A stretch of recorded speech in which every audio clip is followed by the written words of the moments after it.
Assalamualaikum warahmatullahi wabarakatuh. Alhamdulillah, assalatu wassalamu ala rasulillah wa ala alihi wa sahbihi wa mawala. Wala hawla wala quwata illa billah. Amma ba'du.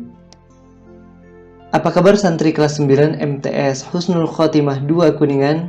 Semoga semua dalam keadaan sehat walafiat dan senantiasa dalam lindungan Allah Subhanahu wa taala. Amin ya rabbal alamin. Berjumpa kembali bersama saya Asep Abdul Syukur dalam pembelajaran IPA di kelas 9, dan kali ini kita akan membahas materi tentang gaya kolom. Namun untuk memulainya, mari bersama-sama kita baca basmalah.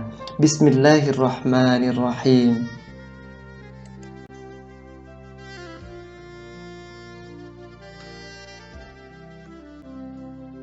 Ya baik, sebelum kita mulai materi berkaitan dengan gaya kolom, bersama-sama mari kita review materi di pertemuan sebelumnya tentang listrik statis. Oke, silakan dijawab. Definisi dari apakah bahwa pembawa muatan negatif itu elektron, pembawa muatan positif proton, bagus. Kemudian muatan netral, ya tidak beda lain neutron. Kemudian pertanyaan berikutnya yaitu muatan yang dapat berpindah dari satu benda ke benda yang lain, karena hanya ada satu macam yang bisa berpindah. Iya, bagus, jawabannya adalah elektron. Jadi yang bisa berpindah itu hanya muatan berupa elektron saja, sedangkan proton dan neutron itu tidak bisa berpindah dari satu benda ke benda yang lain.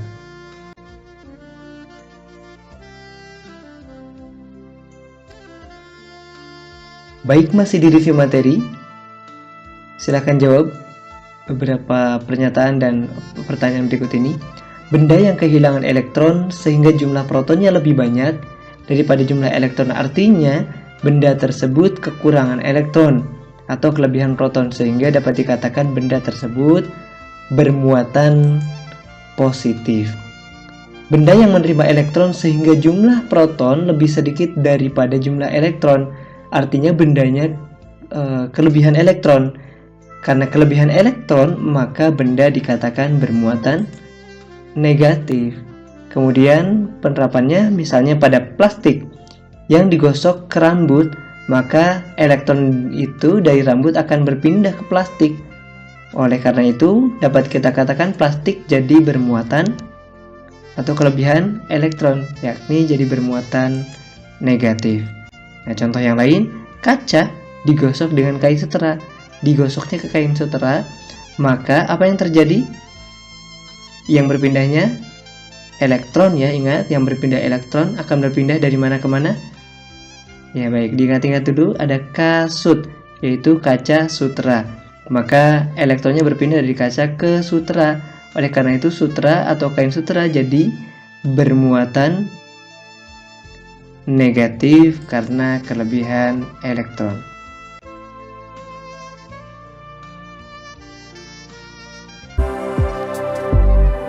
Selanjutnya mari kita saksikan tayangan potongan video berikut ini.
Ya, berdasarkan potongan video tersebut, dapat kita simpulkan bahwa ada benda-benda yang karena muatan-muatan di dalamnya dapat berinteraksi, menjadikan interaksinya saling tarik-menarik atau tolak-menolak satu sama lain. Dan kondisi seperti ini dipengaruhi oleh muatan-muatan yang ada di dalamnya, sehingga disebut dengan istilah gaya listrik atau gaya Coulomb. Kemudian ada juga alat yang digunakan untuk mendeteksi ada atau tidaknya muatan pada satu benda.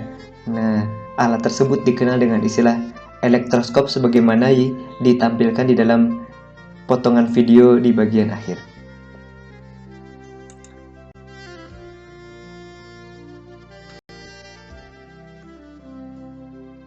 Ya, sekali lagi bahwa elektroskop adalah alat yang digunakan untuk menyelidiki atau mengetahui ada tidaknya muatan di dalam satu benda. Bagian-bagian dari elektroskop yang pertama ada bagian atas yang kita kenal kemudian dengan istilah knob. Kemudian ada bagian bawah, terdapat dua helai foil atau dikenal dengan daun logam. Dan yang berikutnya adalah tangkai logam yang menghubungkan antara knob dengan helai daun logam. Nah, prinsip kerja daripada elektroskop adalah didekatkan sebuah benda yang ingin diuji apakah mengandung muatan atau tidak. Nah, benda tersebut misalnya mengandung muatan positif, maka secara umum sebetulnya elektroskop jika tidak ada yang mendekatinya, dia muatan-muatan di dalamnya tersebar secara merata, baik itu positif atau negatif.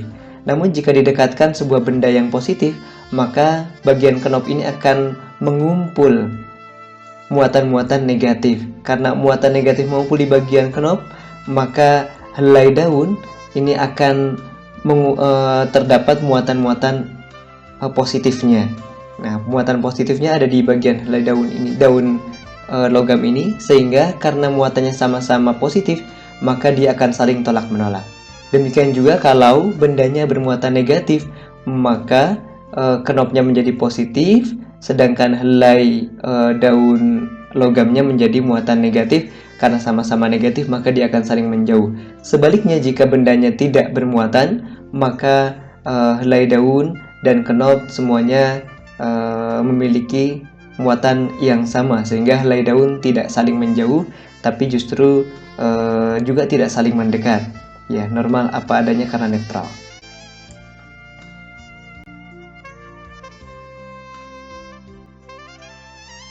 Ya, berikut ini adalah konsep dari hukum Coulomb yang mana merupakan hasil dari percobaan Charles Augustin Coulomb yang menunjukkan bahwa dari hasil percobaannya bahwa gaya listrik antara dua benda yang bermuatan akan sebanding dengan muatan masing-masing benda.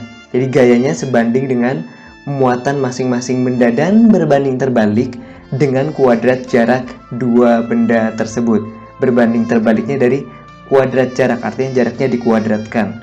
Maka secara matematis akan dituliskan dalam persamaan sebagaimana di layar, yaitu F sama dengan K dikali Q1 dikali Q2 dibagi R kuadrat. Nah, untuk memudahkan dalam mengingat, biasanya rekan-rekan atau teman-teman menyebutnya dalam istilah F sama dengan kakiku roro. Kakiku roro, R-nya 2 ya, 2 kali kuadratkan. Nah, keterangannya bagaimana? Dimana F itu adalah gaya listrik atau gaya Coulomb, sedangkan K merupakan konstanta. Kalau kalian cari di dalam Wikipedia misalnya akan didapatkan angka sekitar 8,987 dan seterusnya dikali 10 pangkat 9 kg meter kubik per sekon pangkat 2 Coulomb pangkat 2. Nah, maka dalam perhitungannya nanti biasanya dibulatkan menjadi 9 dikali 10 pangkat 9 Newton meter persegi di per Coulomb kuadrat. Sedangkan Q1 dan Q2 merupakan muatan listrik dengan satuan Coulomb dan R adalah jarak pisah antara dua muatan Q1 dan juga Q2 dengan satuan meter. Oke, kita ucapkan bersama lagi F sama dengan kakiku roro. Nah, dalam kondisinya sebagaimana tadi sudah disebutkan, ada kalanya saling tolak-menolak. Kapan saling tolak-menolak? Manakala muatannya sama-sama negatif atau sama-sama positif. Dan juga bisa jadi saling tarik-menarik jika kedua muatannya berbeda jenis.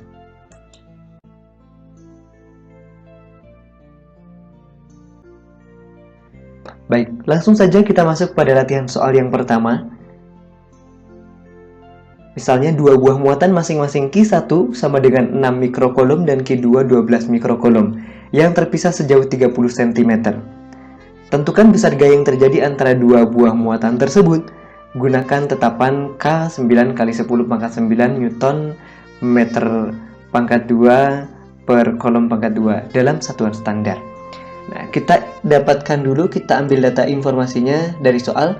Q1 6 mikrokolom sama dengan 6 dikali 10 pangkat min 6. Ingat, mikro itu 10 pangkat min 6. Dan Q2 12 mikrokolom sama dengan 12 dikali 10 pangkat min 6 kolom.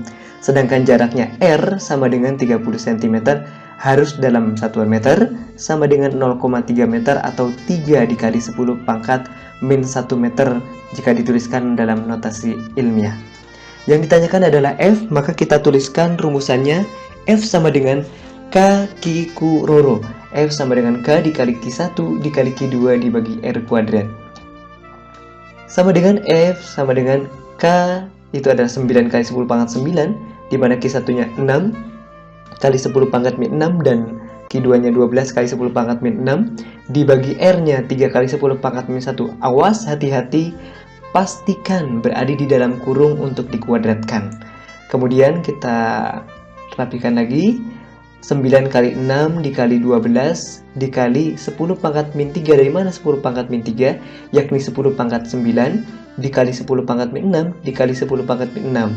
Maka karena bilangan pokoknya sama-sama 10, kita tuliskan 10 pangkat 9 dikurang 6 dikurang 6, maka min 3. Jadi dikali 10 pangkat min 3. Sedangkan pembaginya 3 jangan lupa harus dikuadratkan, yaitu 9 dikali 10 pangkat min 1 dikuadratkan juga 10 pangkat min 2. Maka didapatkan hasilnya 9 kali 6 kali 12 dibagi 9. 9-nya dicoret, maka didapatkan 72 dikali 10 pangkat min 1. Ya, ini pembagian 10 pangkat min 3 dibagi 10 pangkat min 2. Ya, sama dengan 10 pangkat min 3 dikali 10 pangkat 2, jadinya 10 pangkat min 1 atau sama dengan 7,2 Newton.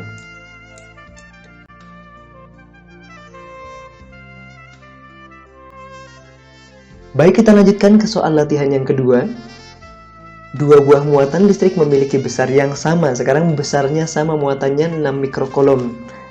Dan jika gaya kolomnya diketahui 1,6 Newton, yang ditanya adalah berapakah jarak pisah antara kedua muatan tersebut. Oke, kita dapatkan dari dalam soal di mana Q1 dan Q2 yakni 6 mikrokolom, kita tuliskan 6 dikali 10 pangkat min 6 kolom dan gayanya adalah 1,6 Newton. Sehingga ditanya adalah R sama dengan titik-titik. Kita tuliskan persamaan yang sudah masyhur, yang sudah dibahas di atas, di mana F sama dengan K dikali Q1 dikali Q2 dibagi R kuadrat. Maka kita tuliskan F-nya 1,6 dan K-nya 9 kali 10 pangkat 9 dikali 6 kali 10 pangkat min 6 dikali 6 kali 10 pangkat min 6. Ingat, R-nya masih ditanyakan, jadi tuliskan saja dengan simbol R kuadrat. Nah, dituliskan lagi, dilanjutkan perhitungannya. 1,6 sama dengan 9 kali 6 kali 6 dikali 10 pangkat min 3 dibagi R kuadrat. Maka kita pindah ruaskan R-nya, jadi R pangkat 2 sama dengan 324 dikali 10 pangkat min 3 dibagi 1,6. Didapatkan hasilnya 202,5 dikali 10 pangkat min 3. Agar memudahkan di dalam perhitungan, maka kita hilangkan komanya. Karena dihilangkan komanya, maka dikali 10. Maka yang sebelah sini bukan dikali 10, tapi minnya bertambah atau dibagi 10. 10 pangkat min 3 dibagi 10 artinya 10 pangkat min 4. Maka kita coba akarkan. Akar pangkat 2 dari 2025 dikali 10 pangkat min 4 adalah 45 dikali 10 pangkat min 2 atau sama dengan 0,45 meter.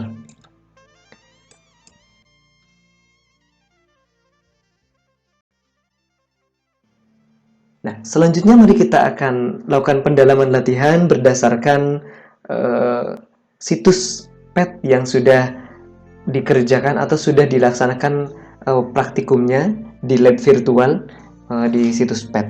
Baik, kita ambil salah satu contohnya, misalnya di cas 1 atau muatan satunya di angka min 4 mikrokulum, muatan 2-nya 8 mikrokulum dengan jarak 2 cm, ternyata didapatkan gaya sebesar 7,119 dikali 10 pangkat 2 Newton. Baik, silahkan dilihat di data sebelah kiri, dan kalau dibulatkan sebetulnya jadi 7,19. Nah, di situs ini digunakan angka 8,9 sekian-sekian yang tadi konstantanya, bukan 9 ya. Jadi nanti akan ada perbedaan sedikit berkaitan dengan hasil jika dibulatkan dan tidak dibulatkan, hasil gayanya begitu ya. Oke, masih bingung? Nanti kita lihat di slide berikutnya. Nah, pertanyaannya adalah apa yang akan terjadi jika salah satu muatan ini, misalnya Q1 yang tadinya min 4 mikrokulum, dijadi 2 kalinya dari yang semula min 4 mikrokulum menjadi dikali 2, iya, minus 8 mikrokulum.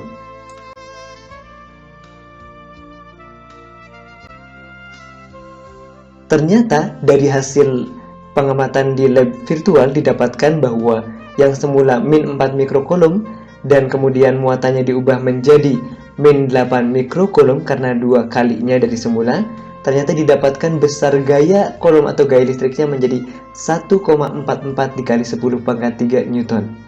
Ya. Barangkali kita coba bandingkan dengan besarnya gaya yang di semula tadi.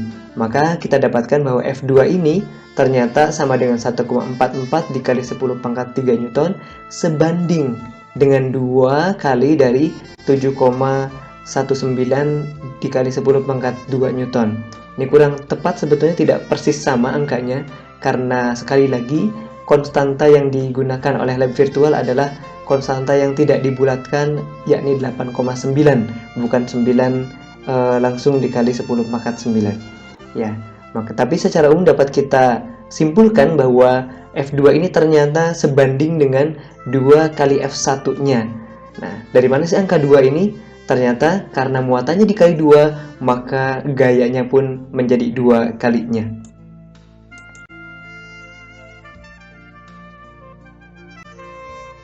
Ya, kita coba dengan variasi yang lain. Kalau tadi yang dirubah hanya muatannya saja, kita coba di samping merubah muatannya, kita coba juga merubah jaraknya. Ya, masih dengan Q1 yang sama, F1, mohon maaf, gaya yang pertama tadi, kita bandingkan misalnya ternyata jarak yang tadinya 2 cm diubah menjadi 2 kalinya, yaitu 2 kali 2 yaitu 4 cm.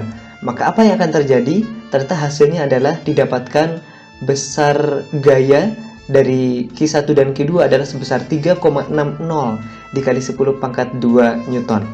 Nah, coba kita bandingkan antara gaya yang pertama dengan yang ketiga. Oke, lihat slide berikut.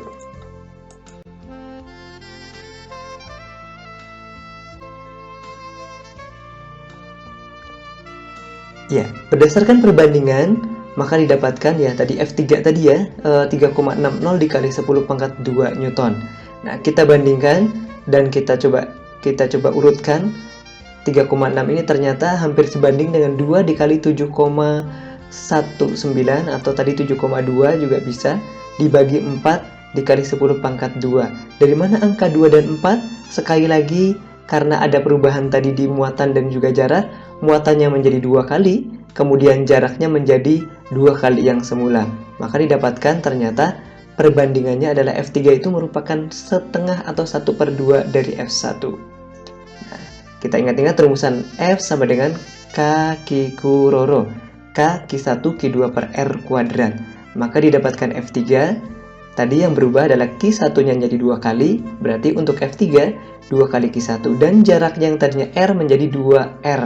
Jangan lupa di dalam kurung untuk dikuadratkan. Sehingga kita coba keluarkan angka 2 atau koefisien-koefisiennya. 2 dibagi, dari mana angka 4 adalah 2 pangkat 2 ya.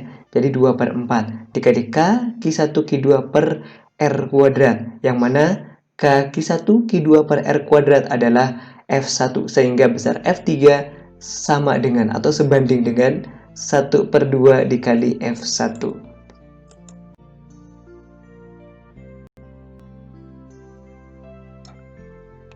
Baik, coba kita simpulkan kembali bahwa pada hukum Coulomb disampaikan besarnya gaya listrik itu sebanding dengan besarnya muatan. Artinya, jika muatannya ini semakin besar, maka gaya akan semakin besar. Sebaliknya, jika muatan semakin kecil, maka gayanya juga akan semakin kecil. Nah, berbanding terbalik dengan kuadrat jarak kedua benda. Artinya, jika jaraknya semakin besar, maka gayanya menjadi semakin kecil, tentunya setelah jarak dikuadratkan dari kuadrat jaraknya. Jika jaraknya semakin kecil, berarti semakin dekat, maka gayanya menjadi semakin besar. Saya sampaikan pada pertemuan kali ini, semoga bisa diambil ilmunya dan bisa bermanfaat untuk kehidupan yang di masa yang akan datang. Wallahu muwaffiq ila aqwamit thoriq. Wassalamualaikum warahmatullahi wabarakatuh.